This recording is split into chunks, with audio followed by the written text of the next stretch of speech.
Sometimes the things we throw away are exactly what someone else needs most. In life, we've all felt overlooked, dismissed, or counted out when we still had so much to give. At a dusty livestock auction in Red Creek, Arizona, an old donkey named Jeremier limped onto the auction block. He was scruffy and tired, and every rancher in the crowd laughed at the sight of him. The auctioneer couldn't get a single bid. The one cowboy named Sam Tucker saw something different.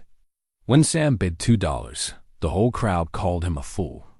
They said he was wasting money on an animal that should be put out of its misery. But this rejected old donkey was about to change Sam's life forever and teach an entire town about seeing value where others see nothing.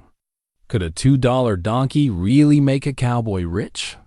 Before we jump back in, tell us where you're tuning in from. And if this story touches you, make sure you're subscribed because tomorrow I've saved something extra special for you. The morning. Sun cast long shadows across the Red Creek Valley as Sam Tucker walked his fence line, checking for breaks that his meager savings couldn't afford to fix. At 43, Sam carried the weathered look of a man who'd spent half his life fighting the Arizona desert for every blade of grass his cattle could eat. His hands, calloused from years of honest work, gripped a one fence post that needed replacing along with about 50 others he couldn't afford. Sam's small ranch sat on the outskirts of Red Creek, a town that had seen better days when the railroad still stopped there regularly. Now it was just another dusty spot on the map where folks scraped by, helping each other when they could, and keeping their troubles to themselves when they couldn't. The Tucker place had been in his family for 3 generations, started by his grandfather who'd homesteaded here with nothing but determination and a strong back. The leather-bound Bible his father had given him sat on the kitchen table every morning, its pages yellowed with age and thumbed soft from daily reading. Samuel Tucker Sr. had taught his boy that every creature had purpose, that God didn't make mistakes, and that a man's worth wasn't measured by his bank account, but by his character. Those lessons had served Sam well through good times and bad, though lately there seemed to be more bad than good. His wife Sarah emerged from their modest farmhouse, shading her eyes against the morning glare. She'd married Sam 12 years ago, knowing full well she was hitching her wagon to a man who'd never be rich in money, but was wealthy in all the ways that mattered. Sarah had her own strength, born from growing up as the only daughter of the town's former doctor. She understood hardship and sacrifice, and she'd never once complained about their simple life. "Bill Henderson's coming by this afternoon," she called to him across the yard. The mention of the bank manager's name sent a familiar knot of worry through Sam's stomach. Henderson wasn't a bad man, but he carried bad news more often than not. These days. "I figured he might," Sam replied, walking back toward the house. "The mortgage payment's due next week." Sarah nodded, but her eyes held that look of quiet strength she always got when times were tough. She'd sold her grandmother's wedding ring 3 months ago to help with the last payment. Though she'd tried to hide it from Sam, he noticed everything about his wife, including the pale band of skin where the ring used to sit. Red Creek's main street stretched all of 6 blocks, anchored by Martha Fleming's general store on one end and the First Bank of Red Creek on the other. Martha had run that store for 27 years, taking it over when her husband passed. She knew every family story, every struggle, and every small victory. Her store served as the town's unofficial gathering place, where news traveled faster than wildfire and gossip was sorted from truth with the wisdom of experience. The monthly livestock auction brought the only real excitement Red Creek saw these days. Ranchers from 3 counties would gather at the stockyards behind Jameson's Feed and Supply, buying and selling cattle, horses, and whatever else folks needed to move. It was part business, part social event, and part entertainment for anyone looking to break the monotony of desert life. Sam had attended every auction for the past 5 years. Though he rarely bought anything, Mostly he went to see neighbors, check market prices, and dream about the day he might have enough cash to bid on quality stock. He'd learned to read the other bidders, to spot the serious buyers from the tire kickers, and to appreciate the rhythm of auctioneer Pete Martinez's rapid-fire chant. The stockyards themselves told stories of boom and bust, prosperity and struggle. Built during better times, they could handle twice the volume of livestock that came through nowadays. The wooden pens showed their age, and the auction block bore the scars of thousands of hooves and boots. It was a working man's cathedral, where value was determined not by fancy words but by cold, hard cash and practical need. Pete Martinez had been calling auctions longer than most folks could remember. His voice carried the authority of experience, and his eye missed nothing in the crowd. He could spot a reluctant bidder from 50 yards away and coax one more, raise out of someone who'd already spent more than they intended. But Pete was fair, and everyone knew it. He'd helped more than one struggling rancher get a fair price for stock they couldn't afford to keep.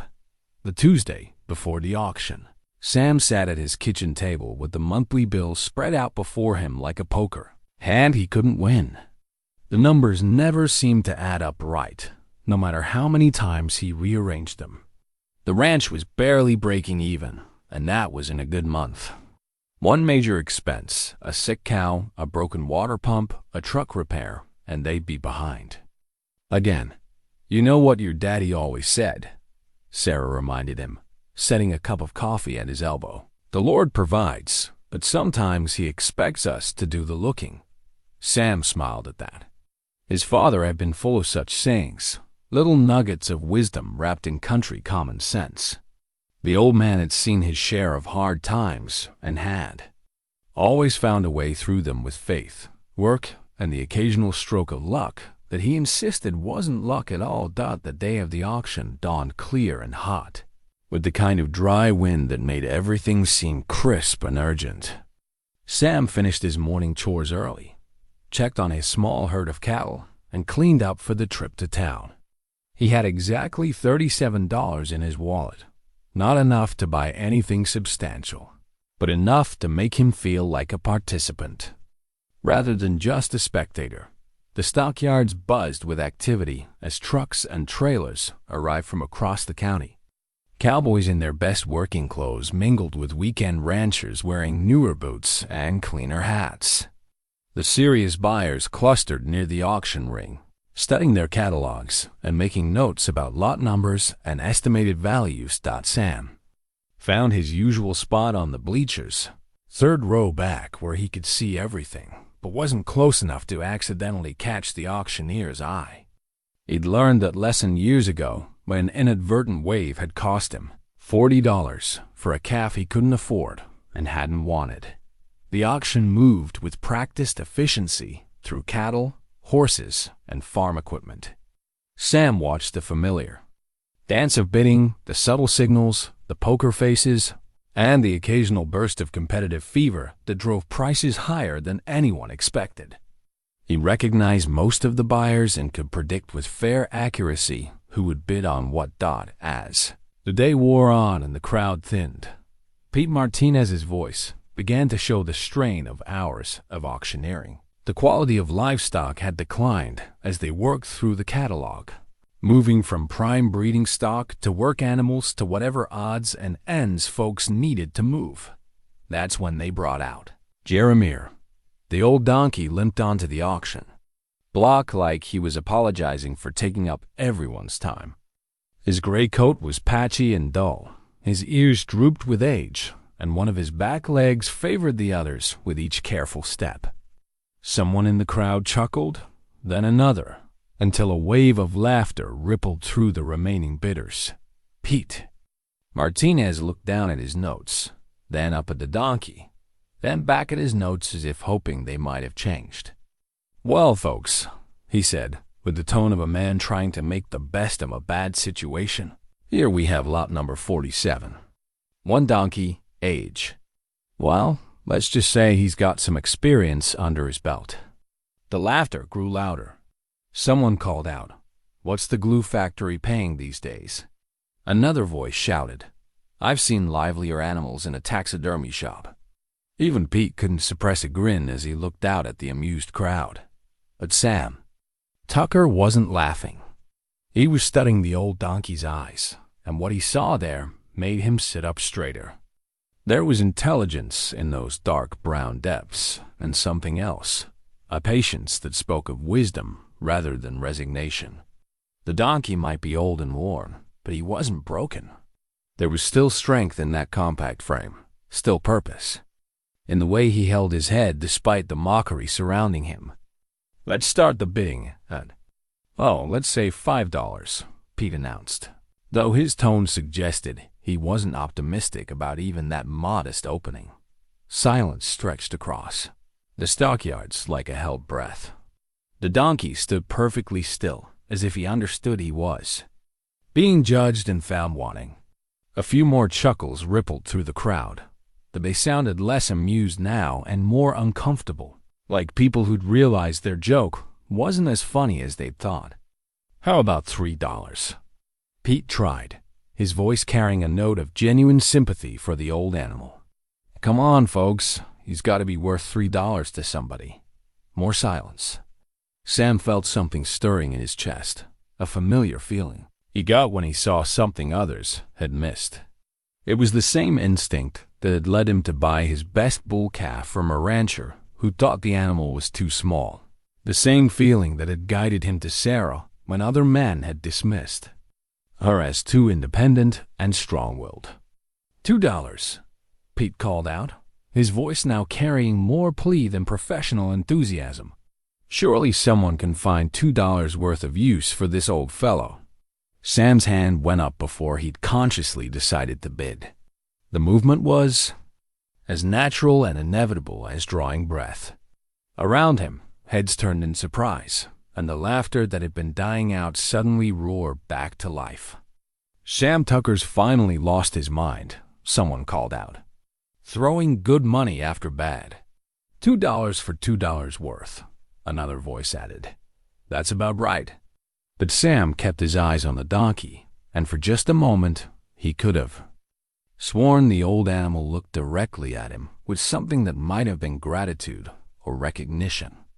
Sold to Sam Tucker for $2, Pete announced, bringing his gavel down with a sharp crack that seemed to punctuate not just the sale, but something larger and more significant than anyone in the crowd yet understood.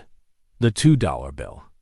Sam Tucker, pulled from his worn leather wallet, had been folded and unfolded so many times that the corners had gone soft and the ink had faded to a gentle gray-green. His grandfather had given it to him 20 years ago, claiming it was lucky money that should only be spent on something truly worthwhile. Sam had carried it ever since, through lean times when $2 could have bought groceries, through desperate moments when every penny counted. Now, as he handed it to Pete Martinez's assistant, he wondered if an old donkey qualified as worthwhile, or if he'd finally cracked under the weight of too many worries and too little sleep. The laughter that followed him out of the auction ring felt like a physical thing, pressing against his back as he walked toward the holding pens. Voices carried on the hot afternoon air, each comment sharper than the last. Sam's finally bought himself a pet for the retirement home. $2 for 20 years of regret. That donkey's gonna eat more than he's worth in a week. Sam kept walking, his boots raising small clouds of dust with each step. He'd endured worse mockery before, when he'd married Sarah despite folks saying she was too good for him, when he'd started his ranch with nothing but hope and determination, when he'd stood by his principles even when it cost him business. The opinions of others had never guided his decisions, and they wouldn't start now. At the holding pen, Jeremier stood in the shade of a weathered mesquite tree, his head hanging low but his ears twitching at every sound. Up close, Sam could see the full extent of the donkey's condition. His hooves needed trimming, his coat required grooming, and several minor cuts and scrapes suggested he hadn't been well cared for in recent months. But his eyes remained bright, and when Sam approached the fence, Jeremier raised his head with unmistakable dignity. "Well, old fellow," Sam said quietly, leaning against the fence rail. "Looks like we're stuck with each other." The donkey took a cautious step forward, then another, until he stood close enough for Sam to reach through the fence and touch his muzzle.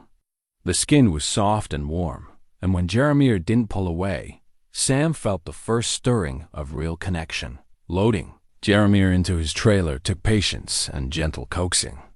The donkey clearly hadn't been handled much lately, but he wasn't mean or difficult, just careful, as if he'd learned to be wary of human intentions. Sam talked to him throughout the process, the same low, steady voice he used with skittish cattle or nervous horses. By the time they were ready to leave, Jeremier had relaxed enough to accept a handful of oats from Sam's palm. The drive home felt longer than usual, partly because Sam kept checking his rearview mirror to see how his new companion was handling the trailer, and partly because he was dreading the conversation that awaited him. Sarah had been supportive when he'd left for the auction, but she'd assumed he was going to look, not buy. Explaining a $2 donkey purchase to a woman who balanced their books down to the penny would require all the diplomatic skills he possessed. Sarah was waiting in the yard when he pulled up, her hands on her hips in that universal pose that meant a wife had questions and expected answers. She watched in silence as Sam backed the trailer to the small corral behind their barn, her expression unreadable, but her posture suggesting she was reserving judgment. "So," she said as Sam climbed down from the truck, "I take it the auction was ... productive?" "I bought us some help," Sam replied, trying to sound more confident than he felt. "Name's Jeremier. He's got experience." "Experience doing what, exactly?" Sarah asked, but her tone had softened. She'd learned to trust her husband's instincts over the years, even when they didn't make immediate sense. "I'm not entirely sure yet," Sam admitted. "But there's something about him, Sarah. Something the others missed." When they unloaded Jeremier into the corral, Sarah's practical eye took inventory of their new addition with the thoroughness of a woman accustomed to making every dollar count. She noted the donkey's age, his condition, his obvious need for care, and the additional expense he represented. But she also saw the way he held himself, the intelligence in his gaze, and most importantly, the way her husband looked at the animal with the same quiet confidence he'd shown when he'd proposed. To her, with nothing to offer but love and possibility. "Well," she said finally, "I suppose we'll need to fix up that old lean-to-shelter. And he'll need proper feed, not just pasture grass." Sam felt his shoulders relax for the first time since making the bid. Sarah's practical acceptance meant more to him than any amount of cheering from the auction crowd would have. That evening, as the desert air cooled and the first stars appeared, Sam sat on the corral fence and watched Jeremier explore his new home. The donkey moved carefully but purposefully, testing the strength of the fence, locating the water trough, and investigating every corner of his enclosure. His behavior suggested familiarity with ranch life, as if he'd lived in such places before and knew what to expect. "You know," Sam said aloud, not caring if he sounded foolish talking to a donkey, "folks back in town think I've lost my mind. Maybe they're right, but I've got a feeling about you, old man. A feeling that says you're worth more than $2. Jeremier paused in his exploration and looked directly at Sam, his ears pricked forward in unmistakable attention. For a long moment, they regarded each other across the fading light. Two creatures who'd been underestimated by the world, finding themselves unexpectedly partnered in whatever adventures lay ahead. The next morning brought the first test of Sam's investment. Bill Henderson arrived precisely at 10 o'clock, his banker's suit immaculate despite the desert heat, his expression carrying the careful neutrality of a man who delivered unwelcome news for a living. He carried a leather briefcase that Sam knew contained papers with numbers that didn't favor the Tucker family's continued ownership of their ranch. "Morning, Sam," Henderson said, accepting the offered cup of coffee but remaining standing on the porch. "I suppose you know why I'm here." "The mortgage payment," Sam replied. "It's due next week." "That's right. And given the challenges you faced meeting recent obligations, the bank needs some assurance that this payment will be made on time." Sam felt the familiar weight of financial pressure settling on his shoulders. The ranch was barely breaking even, cattle prices were down, and he just spent 2 of his last $37 on a donkey that half the county thought was worthless. "I'll have the payment," Sam said, though he wasn't entirely sure how. Henderson nodded politely, but his eyes moved past Sam to where Jeremier stood in the corral, obviously curious about the visitor. "I see you've made an addition to your operation." "That's Jeremier," Sam said. "Picked him up at yesterday's auction." "I heard about that," Henderson replied, and his tone suggested the story had already made its way through Red Creek's efficient gossip network. "Folks are calling it interesting decision-making. Folks don't always see the full picture," Sam said quietly. After Henderson left, Sam walked out to the corral where Jeremier waited with what seemed like patient expectation. The donkey approached the fence immediately, no longer wary of his new owner's presence. "Well, partner," Sam said, scratching behind Jeremier's ears, "looks like we've got a week to prove everybody wrong. Think you're up for it?" Jeremier's response was to push his head against Sam's hand, a gesture that felt less like casual affection and more like a promise, as if he understood exactly what was at stake and was ready to do his part. That afternoon, Sam decided to test his new helper's abilities. He'd planned to move his small herd of cattle from the south pasture to the north section, a job that usually required hours of patient work and considerable effort. Leading Jeremier on a rope, he headed toward the pasture with modest expectations and significant curiosity. What happened next defied every assumption anyone had made about the old donkey's capabilities. Jeremier took one look at the scattered cattle and seemed to understand immediately what needed to be done.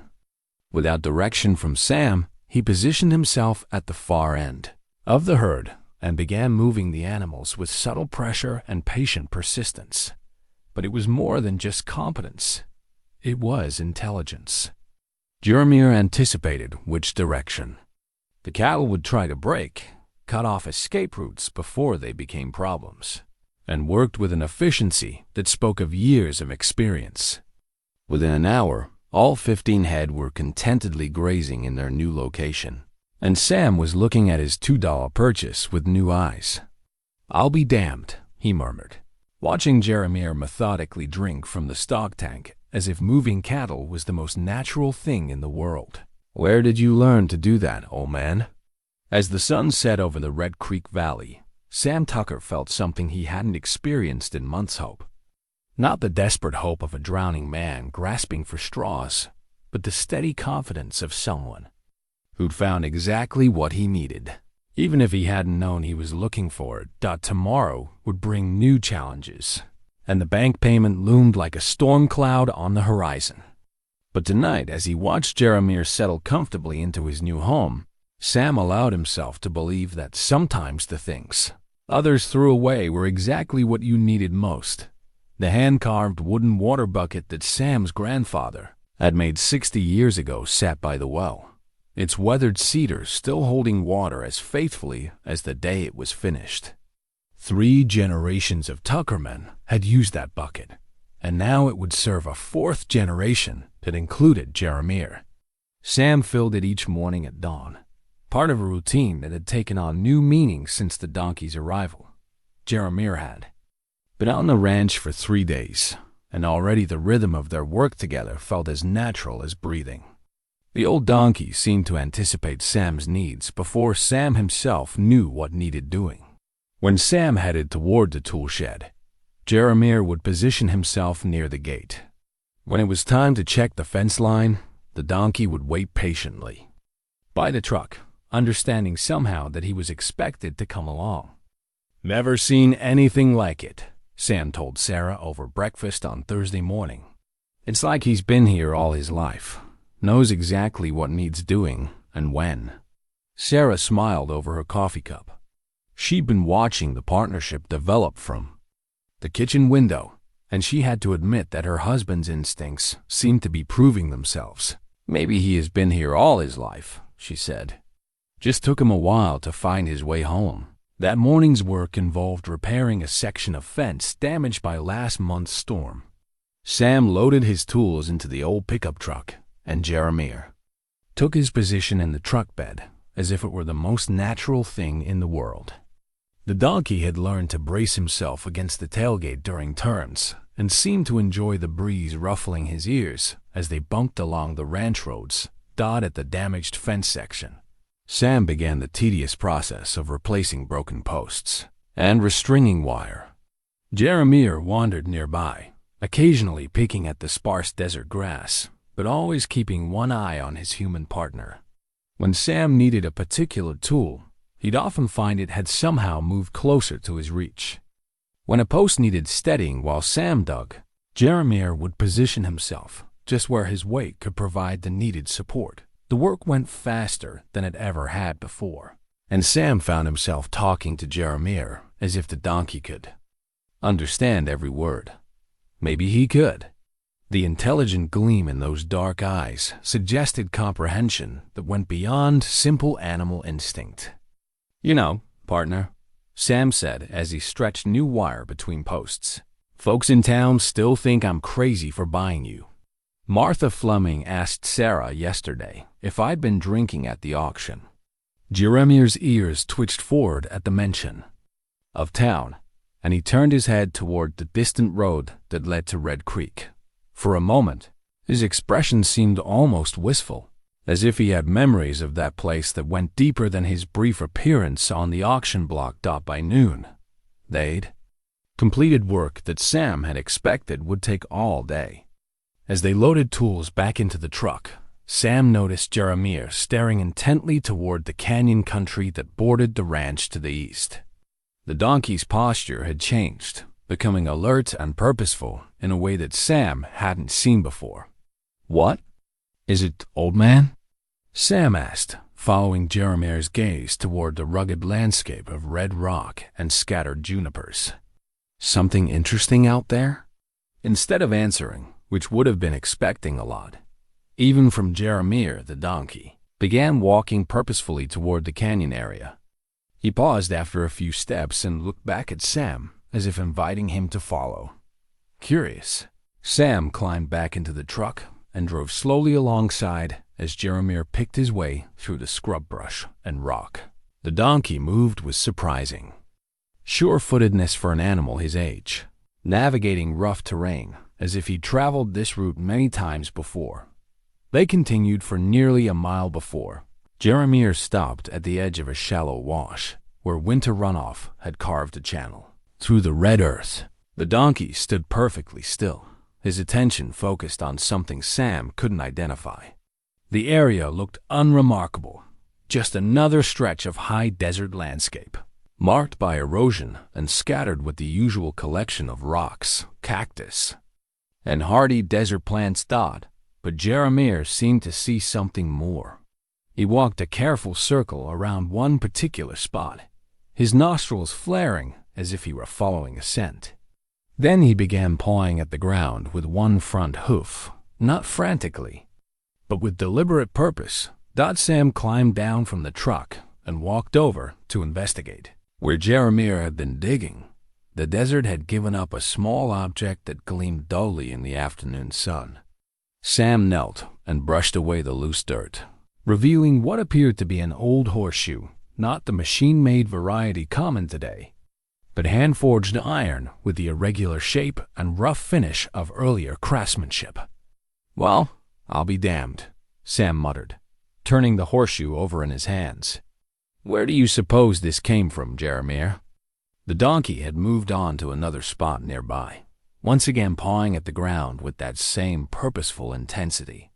This time, his efforts revealed a rusted piece of metal that might once have been part of a bridle or harness, along with what looked like fragments of very old pottery. Sam felt a stirring of excitement he couldn't quite explain.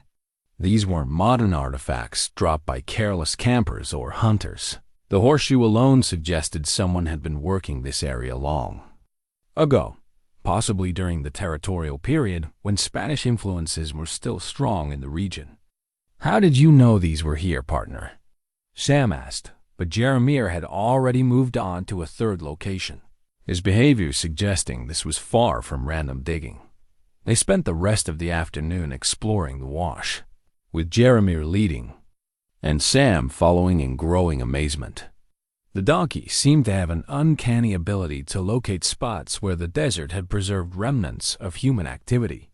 Besides the horseshoe and bridle fragments, they found pieces of rusted metal that might have been tools or pottery shards, and several other items too weathered to identify clearly. Each discovery raised new questions. Who had been working this remote area, and when? Why had they left so many artifacts scattered through the wash? Most intriguingly, how had Jeremier known where to look? As the sun began its descent toward the western mountains, Sam loaded their finds into the truck and headed home. Jeremier rode in the truck bed as usual, but his attention kept returning to the canyon country they were leaving behind. Whatever had drawn him to that particular area clearly held significance beyond a few old artifacts. That evening, Sam spread their discoveries on the kitchen table while Sarah examined each piece with the careful attention of someone who'd grown up hearing stories of the old days from her father. "This horseshoe is definitely hand-forged," she said, running her finger along its irregular edge. "Probably Spanish colonial period, maybe even earlier. And look at these pottery fragments. The designs are different from anything local tribes made." "So we're talking about old-timers," Sam said. "People who were here long before Red Creek was even a town." "More than that," Sarah replied thoughtfully. "People who were working the land, not just passing through. You don't leave this many artifacts unless you've been somewhere for a while." Sam leaned back in his chair and looked through the kitchen window toward the corral where Jeremier stood in the evening shadows. The donkey was facing east again, toward the canyon country, as if he were keeping watch over something important. "Sarah," Sam said quietly, "what if those folks weren't just working the land? What if they were working something in the land?" His wife looked up from the pottery fragments, understanding immediately what he was suggesting. The Spanish had been miners as well as ranchers, always searching for precious metals to send back to their homeland. If they'd established a presence in this remote area, it might not have been for grazing or farming. "You think there might be an old mine out there?" Sarah asked. "I think," Sam said, "that Jeremier knows more about this land than any of us suspected. And I think tomorrow we're going to find out just how much."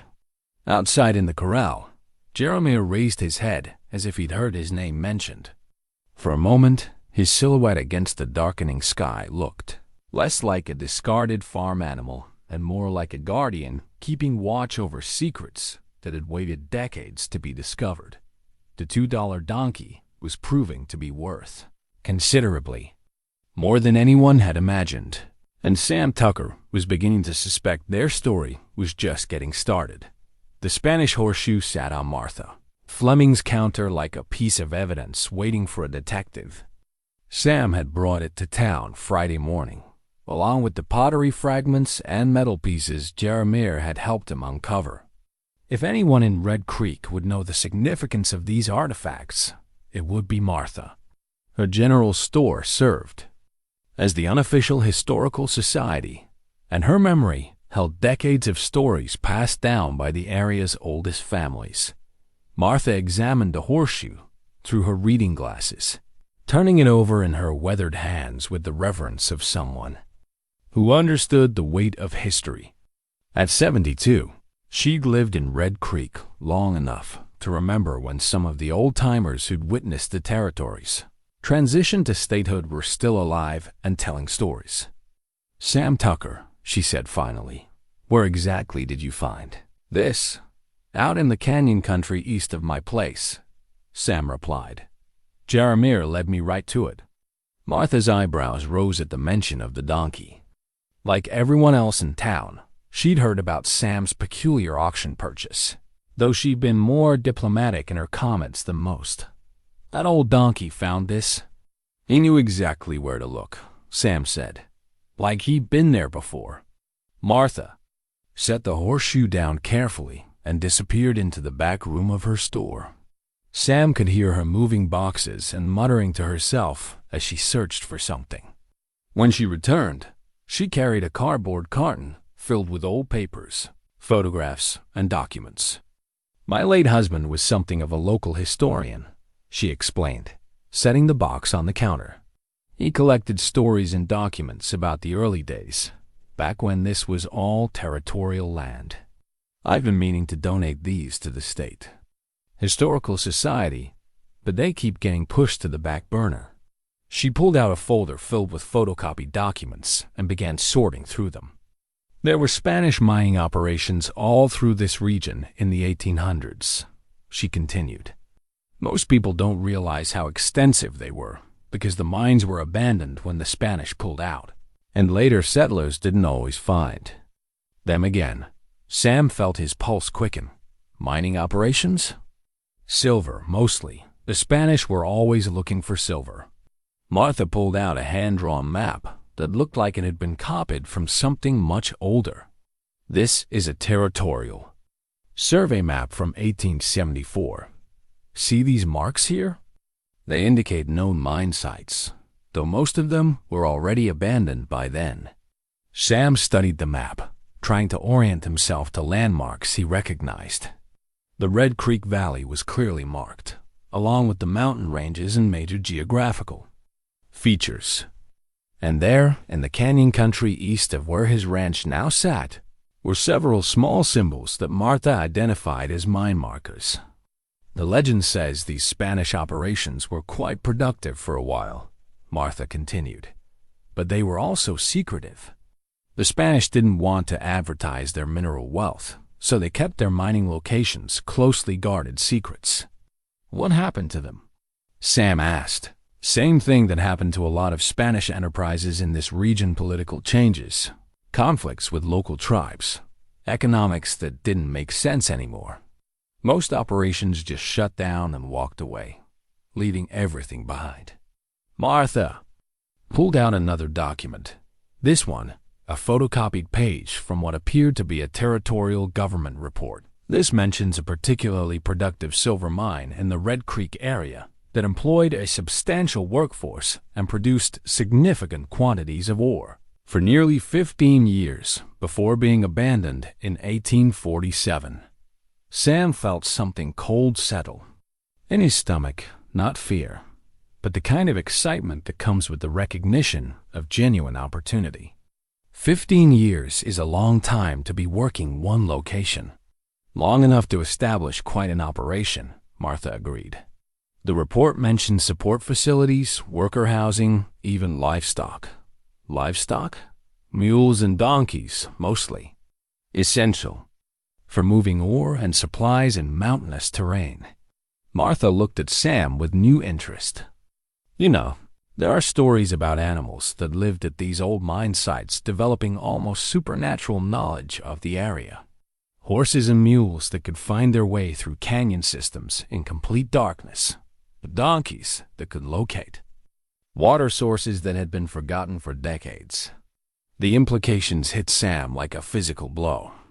He thought about Jeremier's uncanny knowledge of the canyon terrain, his ability to locate artifacts buried in the desert, his purposeful behavior when exploring the wash. What if the old donkey hadn't just wandered into the Red Creek area?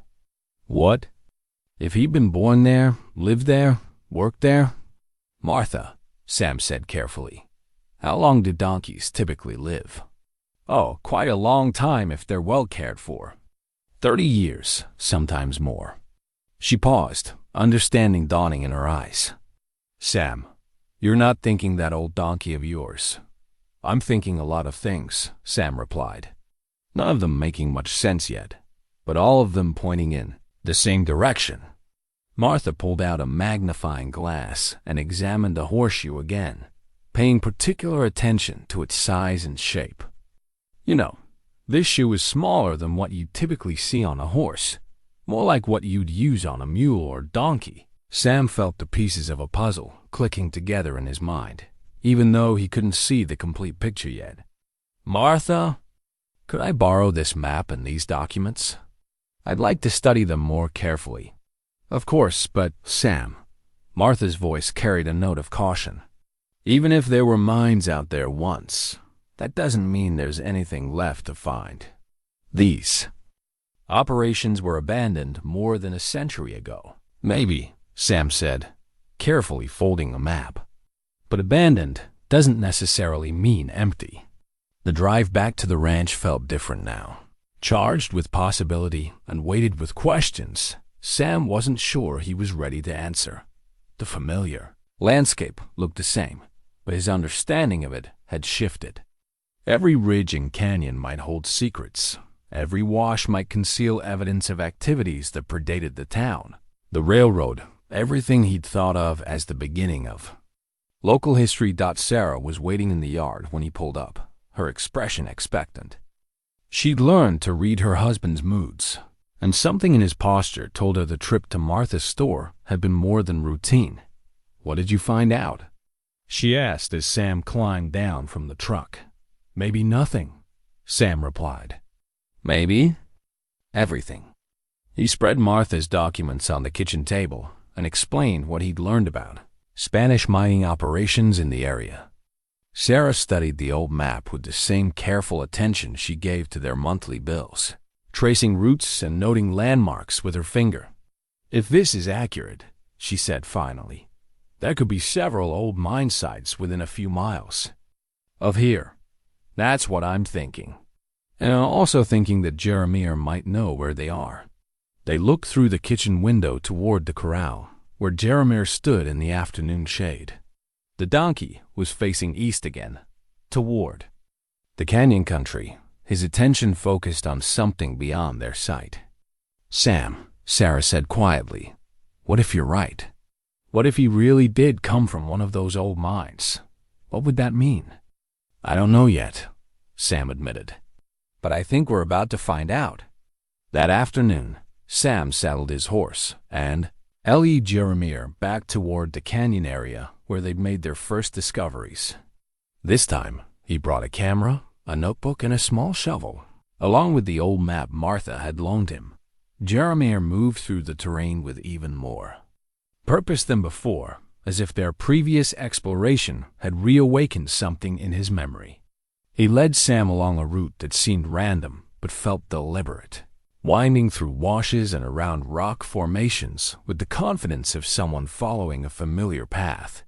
They traveled deeper into the canyon system than Sam had ever ventured before, through narrow passages between towering red rock walls and across meadows hidden in the folds of the desert landscape. The silence was profound, broken only by the sound of their movement and the occasional call of a canyon wren echoing off the stone walls. After nearly 2 hours, Jeremier stopped at the mouth of a side canyon Sam hadn't noticed on previous trips. The entrance was partially concealed by fallen rocks and overgrown with desert scrub, but there was definitely a passage leading deeper into the rock formation. Sam dismounted and approached the opening cautiously. The air flowing from the canyon mouth felt cooler than the surrounding desert, suggesting the passage extended well into the rock.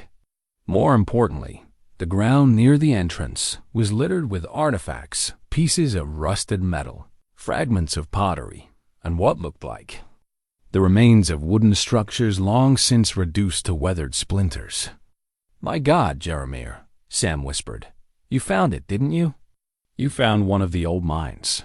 The donkey's response was to walk purposefully into the canyon entrance, disappearing into the shadows beyond. Sam grabbed his flashlight and followed, his heart pounding with excitement and apprehension. The passage opened into a wider canyon after about 50 yards, and what Sam saw there made him stop in his tracks. Carved into the canyon walls were unmistakable signs of mining activity, tool marks in the stone, the remains of wooden support structures, and most significantly, several dark openings that could only be mine shafts. But it was more than just a mining site. The canyon held the remnants of what had once been a substantial operation. Sam could make out the foundations of buildings, the remains of corrals and work areas, even what appeared to be a blacksmith shop built into a natural cave in the canyon wall. Jeremier moved through the abandoned settlement as if he were coming home. He walked directly to a particular spot near the largest mine opening and began pawing at the ground with that same purposeful intensity Sam had witnessed before. This time, the donkey's digging revealed something that made Sam's breath catch in his throat. Buried in the desert sand was a piece of silver ore, its metallic veins clearly visible even after decades of weathering. Sam knelt and picked up the ore sample, feeling its weight in his palm. It was real silver, substantial enough to suggest the mine had been productive, recent enough to indicate the veins might not be exhausted. As the significance of the discovery settled over him, Sam realized that everything in his life was about to change. The struggling ranch, the mortgage payments, the constant worry about making ends meet, all of that might become history if this abandoned mine still held the treasures that had made it valuable to the Spanish. But even more than the potential wealth, Sam felt a deep sense of connection to this place and to Jerimier's role in leading him here. The old donkey hadn't just found artifacts or interesting historical sites. He'd led Sam home to a place where he'd lived and worked, where he'd been valued and needed, where he belonged. As the sun began to set behind the canyon walls, Sam Tucker stood in an abandoned Spanish silver mine, holding a piece of ore that might represent the answer to all his financial problems. With a $2 donkey who just proved himself worth more than anyone could have imagined. The greatest treasures, Sam reflected, sometimes did come with the longest ears. The faded mining map Martha had loaned Sam spread across his kitchen table like a treasure chart from an adventure story, its edges yellow with age and its penciled markings barely visible in the morning light. Sam had been studying it since dawn, comparing the hand-drawn landmarks with his mental picture of the canyon country where Jeremier had led him to the abandoned mine. Sarah poured coffee and looked over his shoulder at the document that it consumed her husband's attention for the past 3 days. "Any luck matching up the locations?" "Some," Sam replied, pointing to a cluster of small symbols near what appeared to be a creek bed. "These markings here could correspond to the canyon system where we found the mine. And look at this notation." He indicated a faded line of Spanish text written in the margin of the map. Sarah leaned closer, squinting at the nearly illegible words. "Can you make out what it says?" "My Spanish isn't great, but I think it's something about the faithful burro knows the way. Could be coincidence. Could be referring to pack animals in general. Or it could be talking about Jeremier specifically," Sarah finished. "Sam, this is starting to feel less like coincidence and more like destiny." Through the kitchen window, they could see Jeremier in his corral, standing in his usual morning position facing the canyon country.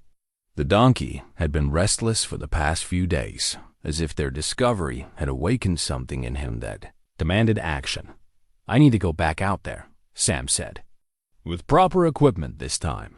If that mine is still productive, I want to know about it before I get Bill Henderson's hopes up." Sarah nodded, understanding the caution in her husband's voice. They'd been disappointed before by opportunities that seemed promising but led nowhere. "What kind of equipment?" "Rope, lanterns, sample bags. Maybe some basic mining tools if I can borrow them." Sam folded the map carefully. "And I want to take Jeremier. If anyone knows the safe way through those mine shafts, it's him." An hour later, Sam loaded his truck with borrowed mining equipment from 3 different neighbors. Word of his activities had spread through Red Creek's efficient gossip network. But the speculation had taken on a different tone. Instead of mockery about his foolish donkey purchase, people were asking questions about what he'd found out in the canyons. Tom Bradley, who ran the hardware store, had loaned Sam a miner's helmet with a working lamp. "My grandfather used this in the copper mines over in Bisbee," he said. "If you're really going underground, you'll need proper lighting." Jake Morrison had contributed rope and pulleys from his construction business. "This stuff's rated for serious." "Wait," he told Sam. "Whatever you're planning to haul up from down there, this'll handle it." Even Pete Martinez, the auctioneer who'd sold Jeremier to Sam, had stopped by with a canvas bag and some tools. "My family did some prospecting back in the day," he explained. "These belonged to my uncle. Figure they ought to see some use again." The change in attitude was subtle but unmistakable. Sam was no longer the fool who'd wasted $2 on a worthless donkey. He was the man who might have stumbled onto something significant, and his neighbors wanted to be part of the story. At the ranch, Sam loaded Jeremier into the trailer with more care than usual. The donkey's cooperation suggested he understood. They were returning to the mine site, and his eagerness was almost palpable.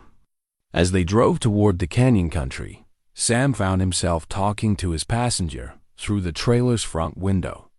"Well, partner, today we find out if you've led me to the real thing or just another dry hole. Either way, I want you to know, I don't regret that $2 bid. You've already given me more than my money's worth in surprises."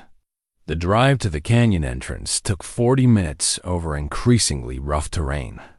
Sam had blazed a basic trail on previous trips, but the route still required careful navigation around boulders and through washes that could trap an unwary vehicle. At the canyon mouth, Sam unloaded his equipment and let Jeremier out of the trailer. The donkey immediately began moving toward the mine site, but this time his behavior was different.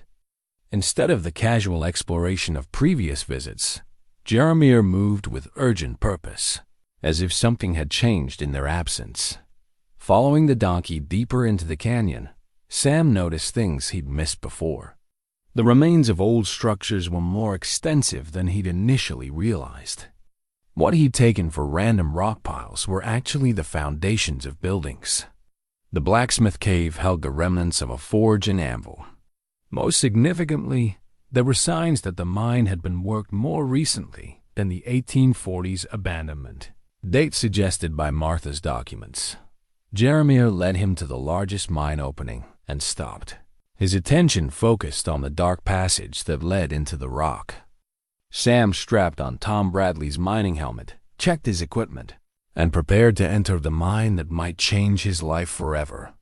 The passage sloped downward at a gentle angle, the walls showing clear evidence of hand excavation. The air was cool and dry, with no sign of the dangerous gases that could accumulate in old mines. Most importantly, the tunnel showed signs of recent activity, footprints in the dust, marks where someone had scraped samples from the walls, evidence that he wasn't the first person to explore this site in recent years. 50 feet into the tunnel, Sam's headlamp illuminated something that made him stop short. Cut into the rock wall was a wooden sign, its paint faded but still legible. Santa Elena Mine, Est, 1834. Productive to 1898. 1898, Sam whispered to himself. Not 1847. This mine was worked for more than 60 years. The tunnel branched ahead, with passages leading in 3 different directions. Sam chose the center route, which showed the most recent signs of foot traffic. The passage opened into a natural chamber where his headlamp revealed the full scope of the mining operation. The chamber was extensive, with multiple tunnel openings radiating in all directions. The walls glittered with veins of silver ore that had been partially worked but not exhausted. Most remarkably, the chamber contained equipment that suggested mining activity had continued well into the 20th century. Metal ore carts, modern drilling equipment, and electric cables that had been strung along the tunnel walls. Sam examined the silver veins more closely. using his pocket knife to scrape samples from the wall. The ore was rich, with silver content that appeared substantial even to his untrained eye. More importantly, the veins extended deep into the rock, suggesting reserves that could support significant mining operations. As he collected samples and made notes, Sam heard a sound that made him freeze, the distant echo of hoofbeats in the tunnel system.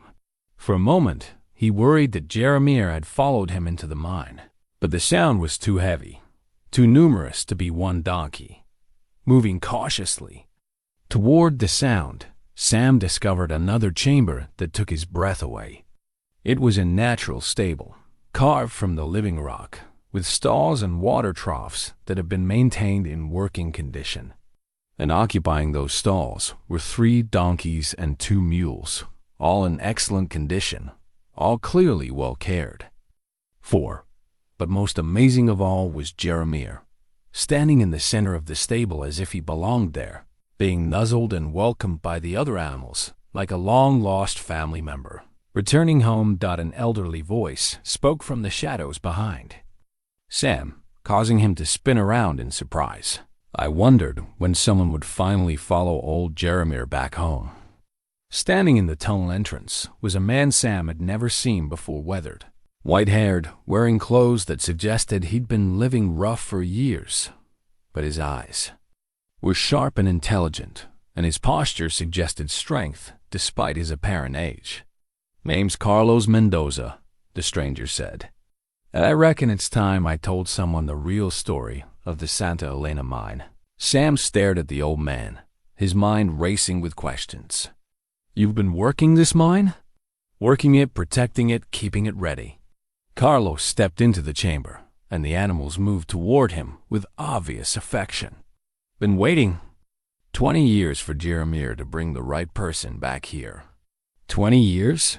Carlos nodded toward Jeremier, who stood calmly among his companions, as if the reunion was exactly what he'd been planning all along. "That old donkey's got a job, too. And he's not the kind to quit until it's finished. Question is, are you the man he's been looking for?" As Sam Tucker stood in an underground stable filled with livestock he didn't know existed, listening to a man who'd been living in a supposedly abandoned mine for 2 decades, he realized that his $2 donkey purchase had led him into a story far more complex and valuable than he'd ever imagined. The real treasure, it seemed, wasn't just silver ore buried in the rock. It was the loyalty and purpose of an old donkey who'd never forgotten where he belonged or what he was meant to do. The piece of silver ore Carlos Mendoza placed in Sam's palm caught the light from the mining helmet and threw back a gleam that spoke of genuine wealth. It was larger than the sample Sam had found earlier, heavier, with veins of pure silver running through the rock like metallic rivers frozen in stone. This came from the main vein, about 200 feet deeper in the tunnel system, Carlos explained, settling onto a wooden crate that served as a chair in the underground stable. "Been taking samples for 20 years, keeping track of the ore quality and quantity. Never sold any of it. Just wanted to know what we were sitting on." Sam examined the ore sample with growing amazement. Even his inexperienced eye could see that this was high-grade silver, the kind that made mines profitable and men wealthy. "Carlos, why haven't you worked this mine yourself? Why wait for someone else?" The old man's weathered face creased into a smile as he reached out to scratch Jeremier behind the ears. "Because it ain't really my mine to work. This place belongs to Jeremier, and Jeremier's been waiting for his true partner to find him." "I don't understand." Carlos stood and walked to a wooden chest in the corner of the stable. From it, he pulled a leather-bound journal, its cover worn smooth by decades of handling. "This belonged to my grandfather, Miguel Mendoza. He was the foreman of the Santa Elena mine from 1878 until it closed in 1898. He opened the journal to a page marked with a faded ribbon, revealing handwritten entries in Spanish. Miguel wrote about a young donkey that came to the mine as a colt back in 1885, called him Al. "Feel the faithful one. That donkey worked these tunnels for 15 years, knew every passage, every vein, every safe route through the mountain. Sam looked at Jeremier, who stood quietly among the other animals, his dark eyes reflecting the lamplight with unmistakable intelligence. "You're saying that's the same donkey?" "I'm saying," Carlos replied carefully, "that some animals live longer than others, especially when they've got work to finish. And I'm saying that old Jeremier there has been trying to get back to this mine for more years than most folks would believe." Carlos turned to another page in the journal, this one containing a detailed map of the tunnel system drawn in Miguel's careful hand. The mine closed when silver prices dropped and the easy ore played out. But Miguel's notes indicate they barely scratched the main vein. "There's enough silver in this mountain to make several men wealthy, if it's worked proper and respectful." Respectful? This ain't just a hole in the ground, Sam. This is a living place with its own spirit, its own way of doing things. The Spanish understood that. They worked with the mountain, not against it. That's why their mines lasted so long and produced so well. Carlos closed the journal and looked directly at Sam. "My grandfather left instructions that if the mine ever reopened, it should be by someone the mountain chose, someone Jeremier trusted. I've been the caretaker, keeping the tunnels safe, maintaining the equipment, waiting for the right person." Sam felt the weight of responsibility settling on his shoulders like a physical thing. "What makes you think I'm the right person?" "Because Jeremier chose you," Carlos said simply. "At that auction, he could have gone to anyone for $2. But he waited for you because he recognized something in you that the others missed." The implications of what Carlos was suggesting began to dawn on Sam. This wasn't just about finding an abandoned mine or striking it rich on silver ore. This was about accepting stewardship of something that had been carefully preserved and protected, something that came with obligations as well as opportunities. "Carlos," Sam said slowly, "what exactly are you proposing?" The old man smiled and gestured toward the tunnel entrances that led deeper into the mountain. "I'm proposing we become partners. You've got the legal right to work this land, the reputation in town to make things official, and most importantly, the trust of Elfield there. I've got 20 years of experience with this mine, knowledge of where the best ore lies, and a crew of animals that know every inch of these tunnels." "A crew?" Carlos whistled softly, and the donkeys and mules in the stable moved toward him with obvious discipline. "Meet the Santa Elena mine crew. These animals were born in this mountain, raised in these tunnels. They can haul ore, carry supplies, and navigate passages that would challenge experienced miners. They've been waiting as long as Jeremier has for the mine to reopen." Sam looked around the stable with new understanding. This wasn't just a refuge for abandoned animals. It was a functioning operation, maintained and ready for production. The water troughs were clean, the feed bins were full, and the animals themselves were in excellent condition. "You've been caring for all of them this whole time?" "Someone had to," Carlos replied. "The mountain provides what we need water from. Underground springs, shelter in the tunnels, even some grass in the hidden meadows back in the canyon system. We've been a family, waiting for the day we could do what we were meant to do." Carlos led Sam to the mouth of the main tunnel, where a fresh breeze carried the scent of deep earth and metallic ore. The silver vein runs for nearly a mile through the mountain. Sam, Miguel's journal indicates they'd only worked about a third of it when the mine closed. The rest has been waiting all this time. How much silver are we talking about? Enough to pay off your ranch, set you and Sarah up comfortable for life, and probably leave something substantial for your children if you have them. Carlos paused, studying Sam's expression. "But it's not just about the money. This mine has a purpose, a reason for being. The silver comes out of the mountain because the mountain wants to provide for the people who respect it." Sam felt a chill. That had nothing to do with the cool air flowing from the tunnel. The rational part of his mind wanted to dismiss Carlos's mystical talk about the mountain having wants and purposes. But standing in an underground stable with a donkey who'd somehow led him to exactly what he needed most, rationality seemed less important than faith. "What would be expected of me?" Sam asked. "Honest work," Carlos replied. "Fair treatment of the animals and the mountain. And a promise that the silver will be used for good purposes, not just personal wealth." Sam thought about his struggles with the ranch, Sarah's sacrifices, the mounting debts that threatened to take away everything his family had built.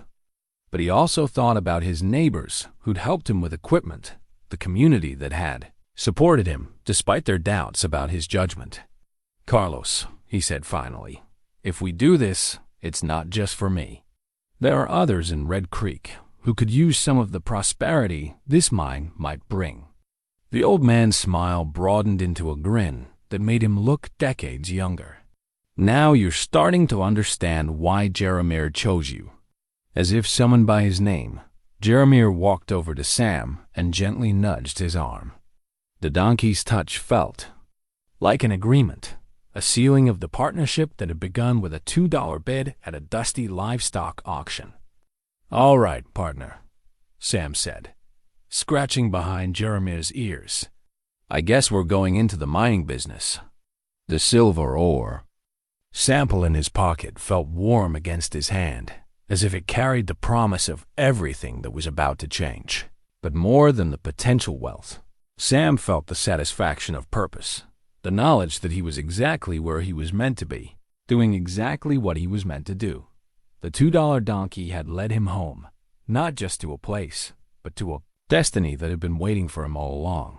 The leather journal Carlos pulled from a wooden chest deep in the mine's main chamber was different from his grandfather Miguel's mining records. This one was smaller, more personal, with a cover so worn that the original color was impossible to determine. When Carlos opened it carefully, Sam could see that the pages were filled with a different handwriting, more delicate, more emotional than the practical notations of a mine foreman. "This belonged to Father Sebastian Morales," Carlos explained, his voice carrying a reverence that made Sam lean closer. He was the priest who ministered to the mining families back in the late 1880s and 1890s, but he was more than just a priest. He was the one who understood the real story of this place. Carlos turned to a page marked with a pressed wildflower, its colors faded but still recognizable as desert marigold. The entry was dated September 15th, 1885. Written in Spanish, but with enough familiar words that Sam could catch fragments of meaning. "What does it say?" Sam asked. Carlos cleared his throat and began translating, his voice taking on the cadence of someone reading a beloved story. "Today a miracle arrived at the Santa Elena mine in the form of a young burro, no more than 2 years old, who appeared at our gates as if sent by Providence itself. The animal shows intelligence beyond his years and a connection to this sacred mountain that defies explanation." Sam felt something stir in his chest as he looked at Jeremier, who stood quietly nearby as if listening to his own story being told. Carlos continued reading. "Miguel has named him Elfiel, but I believe his true name is written in the stones of this mountain. He knows passages that we have not yet discovered, and he leads our miners to veins of silver that our surveys missed. It is as if the mountain speaks to him directly." "That sounds like," Sam began, but Carlos held up a hand. "There's more." He turned the page carefully. "I have lived long enough to recognize the sacred when it appears before me. This burro is not merely an animal. He is a guardian, a keeper of this mountain's treasures, sent to ensure that the silver serves its proper purpose. The old miners speak of such creatures in whispers, animals that live far beyond their natural span because they have work that transcends the ordinary world." Carlos closed the journal and looked directly at Sam. "Father Sebastian wrote about Jeremier for 13 years, documenting things that would sound impossible to most people. But I've lived with that old donkey for 2 decades, and I've seen enough to know that some things can't be explained by ordinary understanding. "Carlos," Sam said carefully, "are you telling me that Jeremier is the same donkey that Father Sebastian wrote about in 1885? "I'm telling you what I know," Carlos replied. "I'm telling you what I've witnessed. And I'm telling you what my grandfather told me before he died, that El Fao would return when the mine was ready to fulfill its true purpose." Carlos opened the journal to its final entries. The pages near the back where Father Sebastian's handwriting had grown shaky with age. Listen to this, from 1898. "Just before the mine closed, the silver is not gone from this mountain, only waiting. El Fao knows where it sleeps, and when the time is right, he will lead the chosen one to awaken it. I have hidden what needs to be hidden, preserved what needs preserving, and blessed this place to wait for its true inheritor." Sam felt his worldview shifting in ways that made him dizzy. Everything he'd thought he understood about his $2 donkey purchase, about random luck and good timing, was rearranging itself into something far more profound and purposeful. "There's something else," Carlos said, leading Sam deeper into the chamber to where a natural alcove had been carved into the rock wall. "Something Father Sebastian left for whoever would eventually reopen this mine."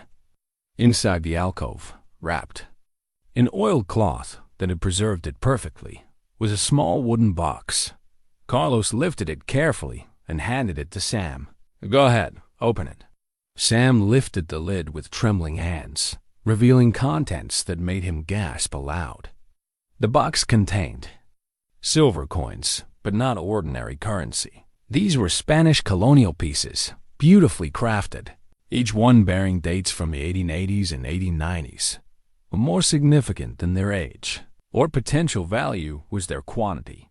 The box was filled with coins, enough to represent substantial wealth even by today's standards. Beneath the coins was a folded letter, written in English in Father Sebastian's careful script. Sam opened it and read aloud. "To the one who follows El Fao home. This silver was set aside from the mine's production over 13 years, 1 coin for each month the guardian served faithfully. It represents not wealth, but trust. The mountain has been waiting for someone who understands that true treasure is not what we take from the earth, but what we give back to our community.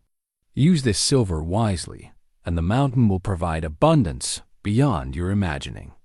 Ignore its lessons, and even the greatest riches will turn to dust in your hands. El Fao will know your heart. Trust his judgment, for he has waited longer than any of us can comprehend." Sam sank onto a wooden crate, overwhelmed by the implications of what he'd discovered. This wasn't just about finding silver or striking it rich. This was about accepting responsibility for something sacred, something that came with moral obligations as weighty as its financial potential. "Carlos," he said quietly, "how long have you known about all this?" "Since I was 12 years old," Carlos replied. "My grandfather brought me here when he was dying, showed me the journal, introduced me to Jeremier, and made me promise to be the caretaker until the right person appeared." "And you've been here ever since?" "Not continuously. I've had a life outside this mountain family, work, responsibilities. But I've always come back, always checked on the mine, always made sure Jeremier and his companions were cared for." Carlos smiled. 20 years ago, I realized my caretaking was almost finished. Jeremier was getting restless, looking toward the valley more often, as if he sensed his true partner was finally approaching. Sam looked at Jeremier, who had moved closer during their conversation and now stood within arm's reach, his dark eyes reflecting the lamplight with unmistakable intelligence and something that looked remarkably like affection. "So when I bid on him at the auction, you weren't buying a donkey," Carlos finished. "You were accepting a calling. Jeremier didn't need rescuing. He needed a partner worthy of the treasure he's been guarding." The weight of silver coins in the wooden box felt like the weight of destiny in Sam's hands. He thought about his struggling ranch, his mounting debts, his wife's quiet sacrifices. But he also thought about Father Sebastian's warning, about the difference between taking from the earth and giving back to the community. "Carlos," Sam said finally, "if we do this right, if we honor what Father Sebastian intended, how much silver are we really talking about?" The old man's smile carried decades of patient waiting. "Enough to change Red Creek forever, Sam. Enough to make sure no family in that valley ever goes without the basics they need. Enough to build schools, repair churches, and create opportunities that will last for generations. And if we do it wrong," Carlos shrugged, "then it's just a hole in the ground with some shiny rocks in it. The mountain has a way of protecting itself from those who would abuse its gifts." As Sam Tucker sat in an underground chamber, holding a box of silver coins blessed by a long-dead priest, with a donkey who might have lived for more than a century standing beside him, he realized that his life had just taken a turn toward something far greater than he'd ever imagined possible. The $2 donkey hadn't just led him to wealth, he'd led him to purpose, responsibility, and a story that stretched back through generations of faithful guardianship. Now it was Sam's turn to prove himself worthy of the trust. The custom-made donkey harness that Tom Bradley had crafted in his leather shop was a work of art as much as it was functional equipment.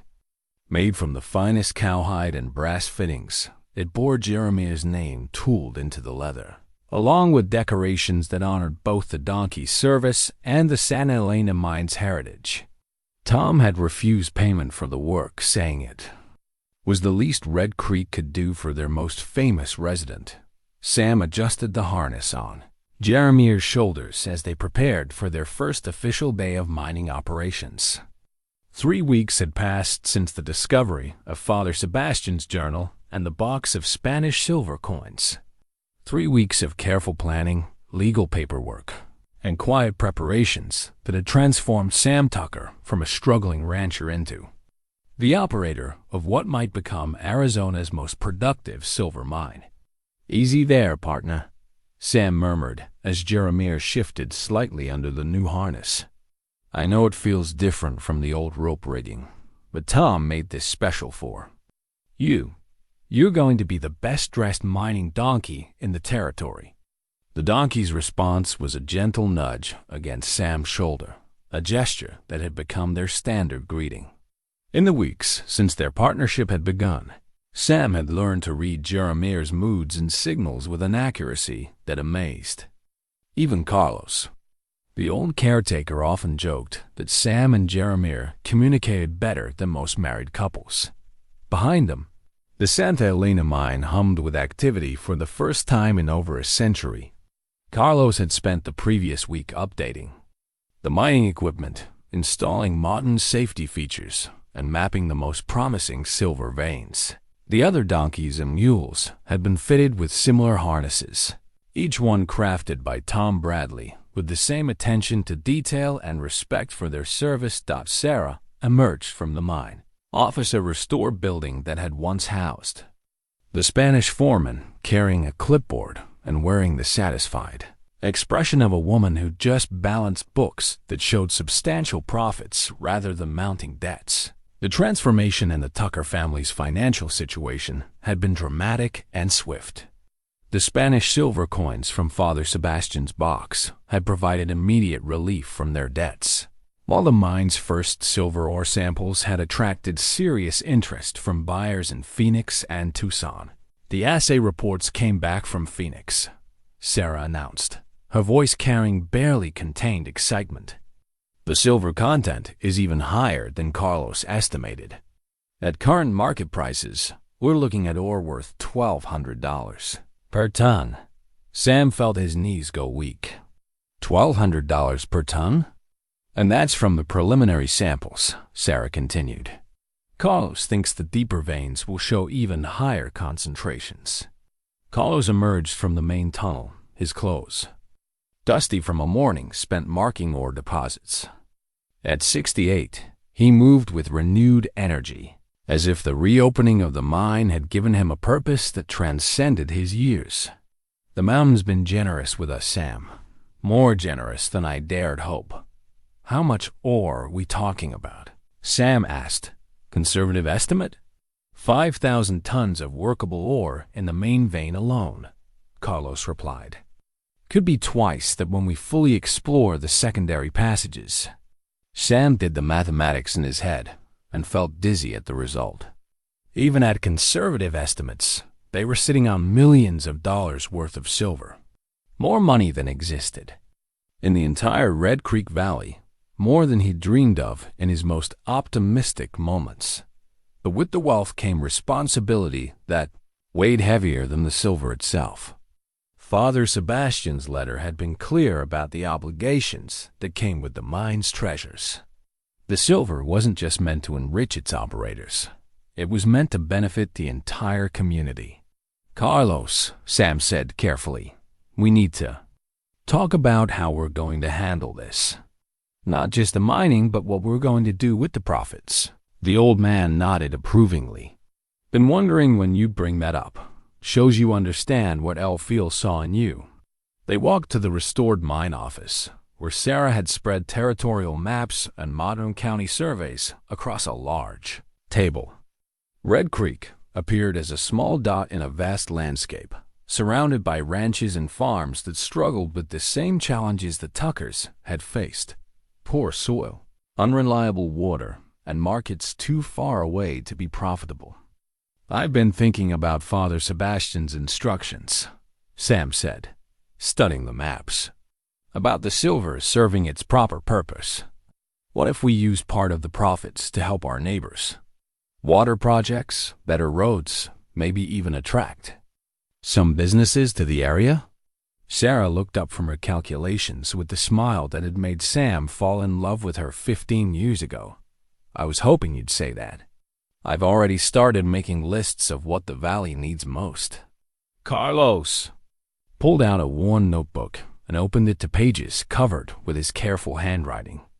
I've been keeping track of ideas for 20 years, thinking about what this mine could do for the community when it finally reopened. Water wells for the ranches that need them. Scholarships for young people who want to go to college, maybe. Even a medical clinic so folks don't have to drive 2 hours to see a doctor. The scope of their potential impact was overwhelming. Sam thought about Bill Henderson at the bank, who'd been nothing but professional despite the Tuckers' financial struggles. About Martha Fleming, who'd helped with historical research and never charged for her time. About Pete Martinez, who'd called the auction that started everything. And Tom Bradley, who'd crafted Jeremier's harness as a gift. There's something else, Sarah said, pulling out a folder she'd been carrying. I've been researching the legal aspects of mining operations. If we establish the Santa Lilaya mine as a community trust rather than a private enterprise, we can ensure the benefits are distributed fairly and permanently. A community trust? Sam asked. It means the mine belongs to everyone in the valley. Not just us, Sarah explained. We'd be the operators, but the profits would be managed by a board of trustees representing all the local families. That way, the wealth gets shared according to need, and no one family controls everything. Carlos smiled broadly. Father Sebastian would approve of that arrangement. He always believed the mountain's gifts belonged to everyone who respected them. The sound of hoofbeats from the canyon entrance interrupted their planning. Sam looked up to see a dust cloud approaching not one rider, but several. As the group came closer, he recognized familiar faces from Red Creek. Bill Henderson, Martha Fleming, Pete Martinez, and half a dozen other townspeople. Looks like word's getting around, Carlos observed. Sam walked out to meet the visitors, with Jeremier falling into step beside him. The donkey's presence had become a source of confidence, a reminder that he wasn't facing these challenges alone. Bill Henderson dismounted and approached with the measured pace of a man who'd heard remarkable stories and come to verify them personally. Sam, he said, extending his hand, I hope you don't mind us coming out unannounced. The stories reaching town are extraordinary. No secret to keep, Sam replied, shaking hands with each visitor. Though I suppose it's time for some explanations. What followed was the most surreal conversation of Sam Tucker's life. Standing in the shadow of a mountain that held millions of dollars in silver ore, surrounded by neighbors who'd known him as a struggling rancher, he explained how a $2 donkey had led him to a treasure that could transform their entire community. Martha Fleming listened with the intense attention of someone recording history as it happened. Pete Martinez kept shaking his head in amazement, muttering about the strangest auction result he'd ever witnessed. Bill Henderson maintained his banker's composure, but Sam could see the excitement building behind his professional demeanor. "So what happens now?" Henderson asked when Sam finished his explanation.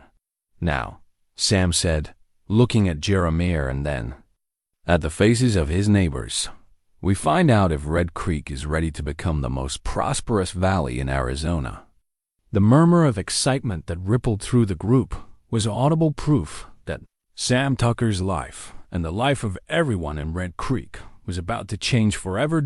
As the sun began its descent toward the western mountains, painting the canyon walls in shades of gold and crimson, Sam stood with his neighbors and his faithful donkey, knowing that tomorrow would bring the beginning of a new chapter not just for him, but for an entire community. The $2 investment was about to pay dividends beyond anyone's wildest imagination. The silver nugget necklace Sam had crafted for Sarah gleamed in the morning light as she fastened it around her neck, its simple beauty reflecting the transformation that had swept through their lives in the past month. He'd shaped the pendant himself from the purest silver the Santa Elena mine had produced, working in the evenings by lamplight to create something that honored both the mountain's gifts and their enduring love. "It's perfect," Sarah whispered, touching the pendant with reverence. "Not too fancy, but beautiful enough to remind me every day how blessed we are." Through their bedroom window, she could see the activity that had become routine around the mine site. Carlos was leading the donkey crew toward the main tunnel, their harnesses gleaming with brass fittings and their step lively with purpose. The animals had adapted to their renewed working life with enthusiasm that spoke of genetic memory, as if mining was what they'd been born to do. The main silver vein had exceeded everyone's most optimistic projections. In just 4 weeks of operation, they'd extracted ore worth more than most ranches in the valley earned in a decade. But more important than the wealth was the way it was being distributed. True to Sam's vision and Father Sebastian's guidance, the Santa Elena Community Trust had been established with representatives from every family in the Red Creek area. Sam emerged from the kitchen carrying 2 cups of coffee, his expression carrying the quiet satisfaction of a man who'd found his true calling. "Bill Henderson's coming by this morning with the final trust documents," he said, settling beside Sarah on their porch swing. "After today, it'll be official. The mine belongs to everyone." "Any regrets?" Sarah asked, studying her husband's face. "We could have kept it all for ourselves, you know. No one would have blamed us." Sam considered the question seriously, as he did most things these days. The weight of stewardship had changed him, deepening his natural thoughtfulness and adding a gravity to his words that others had begun to notice and respect. "Not for a second," he said finally. "Money you earn yourself feels different than money you're given. But money you're entrusted with, that feels different still. Better, somehow. More meaningful." The sound of vehicles approaching drew their attention to the road, where a convoy of trucks and cars was raising a substantial dust cloud. Word of the mine's success had spread beyond Red Creek, attracting attention from Phoenix, Tucson, and even mining companies from as far away as Colorado. "Looks like today's going to be interesting," Sarah observed. Sam nodded, but his attention was focused on Jeremier, who stood in his corral with his ears pricked forward, studying the approaching visitors with the intensity of a sentry evaluating potential threats. The donkey's behavior had become a reliable indicator of people's intentions, friendly toward those who came with honest curiosity, wary of those who arrived with schemes and greed in their hearts. The first vehicle to arrive was Bill Henderson's familiar sedan, followed by Martha Fleming's ancient pickup truck.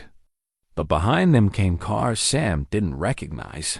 Expensive sedans with out-of-state plates and occupants wearing city clothes.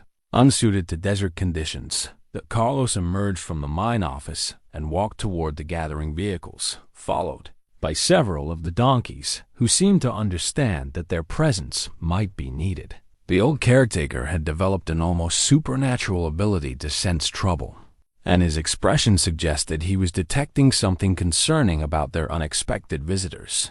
The first stranger to approach was a well-dressed man in his 50s, carrying a leather briefcase and wearing the confident smile of someone accustomed to getting what he wanted. "Mr. Tucker? I'm James Morrison from Southwest Mining Consortium. We've heard remarkable things about your operation here." Sam accepted the offered handshake but didn't invite Morrison closer to the mine entrance. Something in the man's manner reminded him of the slick cattle buyers who occasionally passed through Red Creek, full of smooth talk and promises that rarely benefited the sellers. "Always happy to meet folks interested in mining," Sam replied carefully. "Though I should mention that the Santa Elena mine operates as a community trust. Any business discussions would need to involve our board of trustees." Morrison's smile tightened slightly. Of course. Though in our experience, community operations often benefit from professional management. We've successfully acquired and modernized dozens of small mining operations throughout the Southwest. Acquired? Martha Fleming's voice carried a sharp edge as she joined the conversation. "Mr. Morrison, I hope you understand that the Santa Elena mine is not for sale at any price." "Everything's for sale at the right price, ma'am," Morrison replied with the patronizing tone of a man who'd never been told no by people he considered his social inferiors. "We're prepared to make an offer that would set everyone in this valley up for life." Carlos stepped forward, and the donkeys flanked him like an honor guard. "Mr. Morrison, I think you misunderstand the situation here. This mine doesn't operate according to the usual business principles. It operates according to much older principles that can't be bought or sold." Morrison looked around the group with barely concealed frustration. He'd clearly expected to find simple country people overwhelmed by sudden wealth and eager to cash out to the first sophisticated buyer who appeared. Instead, he was facing a united community that seemed immune to his usual persuasion techniques. "Gentlemen, ladies," Morrison said, his tone becoming more aggressive, "you're sitting on millions of dollars in assets. Surely you can see the wisdom of partnering with experienced professionals who can maximize your return on investment." "Our return on investment is just fine," Sam said quietly. "We're not looking for partners, and we're not looking to maximize anything except the benefit to our community." Morrison's facade of friendliness disappeared entirely. "Mr. Tucker, I don't think you understand the complexities of modern mining operations. Without proper corporate structure and professional management, small operations like this inevitably fail. We're offering you a chance to avoid that failure." "And I'm telling you," Sam replied, his voice carrying the authority he'd developed over weeks of making decisions that affected dozens of families, "that we appreciate your interest, but the Santa Elena mine is not available for purchase, partnership, or any other arrangement you might have in mind." The confrontation that had been building beneath polite words finally surfaced when Morrison made the mistake of stepping toward Jeremier's corral with the obvious intention of examining the mining equipment stored nearby. Jeremier's reaction was immediate and unmistakable. The old donkey moved to block Morrison's path, his ears flattened and his posture radiating warning. Behind him, the other donkeys and mules arranged themselves in a line, creating a barrier between the stranger and the mine entrance. "Your animals seem poorly trained," Morrison observed with obvious disdain. "My animals," Carlos said with quiet pride, "are excellent judges of character." The insult was clear, and Morrison's response revealed the true nature beneath his polished exterior. "This is a ridiculous situation. You people have no idea what you're dealing with. Mining operations require capital, expertise, and connections you simply don't possess. Within a year, you'll be broke and begging for help." Bill Henderson, who'd been quietly observing the exchange, stepped forward with the documents that would formalize the community trust. "Mr. Morrison, I think it's time for you and your associates to leave. These people have made their position clear." As the unwelcome visitors departed with obvious anger and muttered threats about missed opportunities and foolish decisions, Sam felt a deep sense of satisfaction. The first test of their resolve had been passed successfully, but more than that, he realized that somewhere in the past month, he'd stopped being a struggling rancher who'd gotten lucky. He'd become the guardian of something precious, the steward of a treasure that belonged not to him, but to everyone who understood its true value. The silver nugget around Sarah's neck caught the sunlight as she took his hand, and Sam Tucker knew that whatever challenges lay ahead, he was exactly where he was meant to be. The bronze plaque mounted beside the Santa Elena mine entrance bore words that Carlos had labored over for weeks, wanting to honor both the mountain's gifts and the faithful service of those who protected them. Cast in Phoenix and installed with ceremony befitting its significance, the plaque read, "In memory of Father Sebastian Morales, Miguel Mendoza, and Elfield guardians of the mountain's treasures. May all who enter here remember that the greatest riches are those we share." Sam ran his fingers over the raised letters, feeling the weight of history and responsibility they represented. 6 weeks had passed since the mine's official reopening, and the transformation of Red Creek had exceeded everyone's expectations. Wells had been drilled for struggling ranches. The town's one-room school had been expanded into a proper education center, and plans were underway for the medical clinic Carlos had dreamed of for 20 years. Jeremier stood beside the plaque, as if he understood its significance, his aged eyes reflecting a contentment that spoke of purposes fulfilled and duties properly discharged. The donkey had become something of celebrity, with visitors traveling from across the state to see the animal, who'd led his owner to one of Arizona's richest silver discoveries. "He seems peaceful," Sarah observed, joining Sam at the mine entrance. "More peaceful than I've ever seen him." "I think he's finally home," Sam replied. Not just back where he belonged, but back to doing what he was meant to do. The recognition ceremony had been Martha Fleming's idea, but the entire community had embraced it with enthusiasm that spoke of genuine gratitude. Representatives from 12 counties had attended, along with the territorial governor and several mining industry officials who traveled from as far away as Colorado to witness the remarkable story of the Santa Elena mine. But for all the outside attention, the heart of the celebration remained local. The families of Red Creek and the surrounding valley had gathered to honor not just the discovery of wealth, but the wisdom with which it was being managed. Children who would benefit from the mine's educational trust played in the canyon while their parents planned community projects that would have been impossible dreams. Just months earlier, Carlos emerged from the mine office carrying the leather journal that had started everything. Father Sebastian's careful records of Jeremier's early years of the Santa Elena. The old caretaker had decided to donate the journal to the Territorial Historical Society, but not before sharing its contents with the community that had become the mine's beneficiaries. "I've been thinking about what Father Sebastian wrote," Carlos said, opening the journal to a passage he'd marked with a ribbon. "Elfield knows that true treasure is not what we take from the earth, but what we build upon it. I think he'd be proud of what we've accomplished here." The accomplishments were visible everywhere Sam looked. The mining operation itself had become a model of sustainable extraction, taking only what the mountain could provide without damage to the environment or the spiritual significance of the place. More importantly, the wealth generated was flowing. through the community like water through irrigation channels, nourishing growth and opportunity wherever it reached. Pete Martinez, the auctioneer who'd reluctantly sold Jeremier for $2, approached with a grin that had become permanent. Since the mine's success, Sam, you realize you've turned the most ridiculous auction purchase in Red Creek history into the most brilliant investment anyone's ever made. Wasn't an investment, Sam corrected gently. Was an act of faith.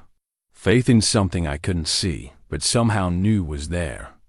The crowd that had gathered for the recognition ceremony included faces from Sam's entire journey, neighbors who doubted his sanity at the auction, business owners who'd extended credit when times were hard, and community members who'd embraced the mine's community trust model with enthusiasm that surprised even its creators. Bill Henderson stepped forward with documents that represented the culmination of weeks of legal work.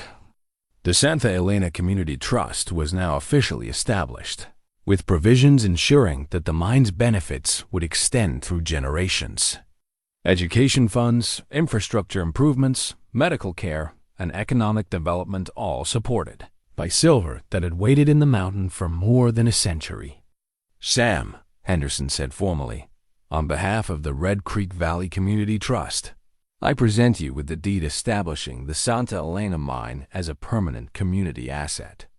Your stewardship has exceeded everyone's expectations. Sam accepted the document, but his attention was focused on Jeremier, who had moved to stand directly beneath the bronze plaque. The donkey's posture radiated satisfaction, as if he were surveying work well done and duties properly fulfilled. The real credit belongs to him, Sam said, gesturing toward Jeremier. I just followed where he led. As the formal ceremony concluded, and the crowd began to disperse into smaller groups discussing future projects and possibilities, Sam found himself alone with Jeremier at the mine entrance. The donkey had remained motionless beside the plaque, as if standing guard over the promises it represented. Well, partner, Sam said quietly, we did it. Everything Father Sebastian hoped for, everything Carlos worked toward, everything the mountain was waiting to provide. You brought us all home. Jeremier turned his head toward Sam with an expression that seemed almost human in its intelligence and gratitude. For a moment, the years seemed to fall away from the old donkey's face, revealing the young animal who'd first arrived at the Santa Elena mine more than a century ago, ready to serve and protect and wait for as long as necessary. Then, with a gentleness that spoke of deep contentment, Jeremier lowered his head and rested it against Sam's shoulder. The gesture felt like a blessing, a transfer of guardianship from one faithful servant to another. As the sun set behind the canyon walls, painting the desert in shades of gold and crimson, Sam Tucker stood with his arm around the donkey who'd waited lifetimes for this moment. The Santa Elena mine hummed with quiet activity. The community trust ensured prosperity for generations. And the greatest treasure of all, the knowledge that some forms of wealth can't be measured in dollars filled. Sam's heart with a richness no silver vein could match. The $2 donkey had led them all to exactly where they needed to be. And his work was finally completely done. The new auction block that Red Creek erected in the center of town bore a bronze inscription that transformed the symbol of judgment into one of hope. Let all who gather here remember that every creature has value, and the greatest treasures often come with the humblest appearance. 5 years had passed since Sam Tucker's impulsive $2 bid, and the weathered wooden platform had been replaced with something that honored both the town's history and its transformed future. Sam stood before the gleaming new auction block on a crisp October morning, his hand resting on Jeremier's neck as they watched the weekly livestock auction proceed with a prosperity and optimism that would have been unimaginable in the old days. The Santa Elena mine had continued to produce beyond everyone's expectations, its silver funding not just Red Creek's growth, but serving as a model for community-based resource management. That attracted attention from across the nation. Pete Martinez, still calling auctions despite his advanced age, had developed a tradition of beginning each sale with the same words. Remember, folks, you never know when $2 might change your life forever. The phrase had become Red Creek's unofficial motto, appearing on signs, business cards, and the letterhead of the Santa Elena Community Trust. The trust itself had grown into something Father Sebastian could never have envisioned, but would certainly have approved. What had begun as a mining operation had evolved into a comprehensive community development organization. The trust funded education from kindergarten through college, maintained the region's only medical clinic, and supported small businesses. With low-interest loans that had transformed Red Creek from a struggling desert town into a thriving center of sustainable prosperity. Martha Fleming, now in her late 70s but still sharp as desert sunlight, had established the Red Creek Historical Society in the back room of her general store. The Spanish horseshoe that had started Sam's investigation sat in a place of honor, along with Father Sebastian's journal and photographs documenting the mine's remarkable story. Visitors came from around the world to learn about the donkey who'd led his owner to fortune and the community that had chosen stewardship over greed. "Quite a journey from that day you bid on him," Martha said, joining Sam beside the auction block. "Though I suspect you knew even then that something special was happening." Sam smiled, remembering the mixture of instinct and desperation that had guided his hand up that day. "I knew he was worth more than $2. I just never imagined how much more." Jeremier had aged gracefully in the 5 years since the mine's reopening, his coat now completely gray and his step measured by the wisdom of years.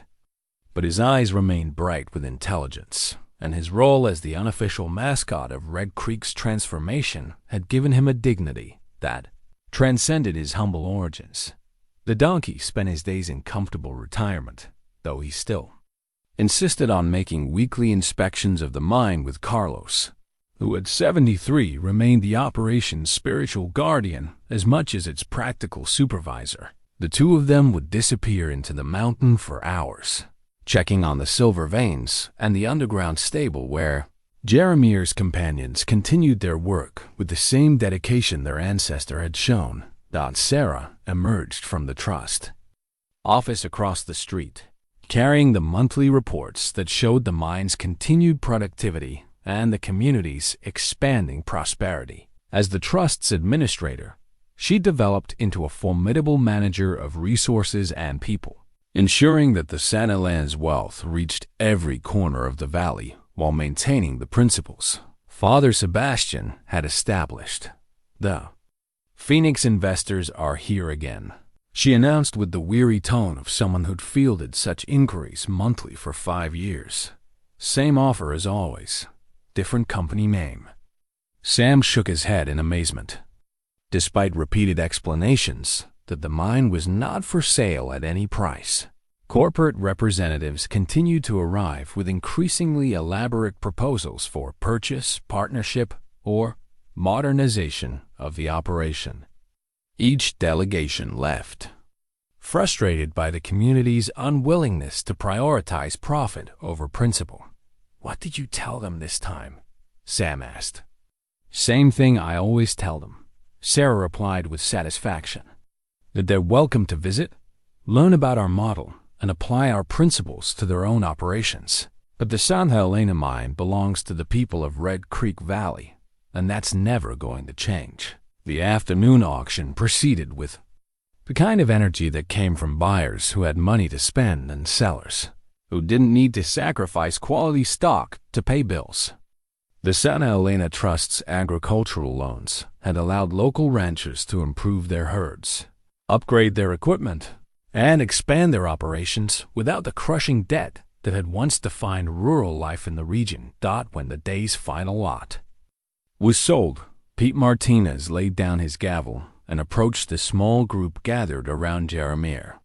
At 85, the auctioneer moved slowly but maintained the sharp eye and quick wit that had made him a legend in livestock circles throughout the Southwest. You know, Pete said, scratching behind Jeremier's ears with the familiarity of an old friend. I've called thousands of auctions in my life, sold everything from prize bulls to worthless nags. But I've never made a sale that meant more than this old fellow here. Sam nodded, understanding the weight behind Pete's words. The $2 transaction had become more than a purchase. It had become the foundation story of an entire community's transformation, proof that value wasn't always apparent to the casual observer. As the crowd dispersed and the October sun began its descent toward the western mountains, Sam found himself alone with Jeremier beside the new auction block. The donkey stood quietly, his attention focused on the canyon country that had been his true home for longer than anyone could comprehend. You did it, partner, Sam said quietly. Everything you were meant to do, everything you waited so long to accomplish. Father Sebastian would be proud. Carlos is proud. And I'm grateful every day that I was smart enough to see what everyone else missed. Jeremier turned his head toward Sam with the same intelligent gaze that had caught his attention at that first auction 5 years ago. But now there was something else in those dark eyes, a sense of completion, of duties fulfilled and purposes served. The donkey stepped closer to Sam and gently placed his head against his partner's chest, a gesture that had become their private ritual of trust and affection. But this time, the touch carried weight beyond their usual communication. It felt like gratitude, like blessing, like the passing of guardianship from one faithful servant to another. As the first stars appeared in the desert sky, Sam Tucker stood beside the auction block that had been rebuilt to honor the overlooked and undervalued, with his arm around a donkey who taught an entire community that the greatest treasures often come disguised as things others throw away. De Santa Elena. Mine continued to produce silver that funded dreams and opportunities that reached far beyond Red Creek Valley. But the real treasure had always been the lesson Jeremier had brought with him, that faith, patience, and the wisdom to see value where others see only worthlessness could transform not just individual lives, but entire communities. In the distance, the lights of Red Creek twinkled with the prosperity and hope that had grown from a $2 investment in something everyone else thought was worthless. And in the quiet of the desert evening, an old donkey who'd waited more than a century to come home finally rested in the knowledge that his work was complete, his purpose fulfilled, and his legacy secured in the hearts of people who would never forget that sometimes the greatest gifts come with the longest ears. The story that had begun with laughter at a dusty livestock auction had become a testament to the transformative power of seeing potential where others see only problems, and finding treasure in the very things the world discards. Sam Tucker had bought a donkey for $2 and discovered riches beyond measure. But more than that, he'd learned that the most valuable things in life can't be bought at any price. They can only be recognized, treasured, and shared with those wise enough to understand their worth.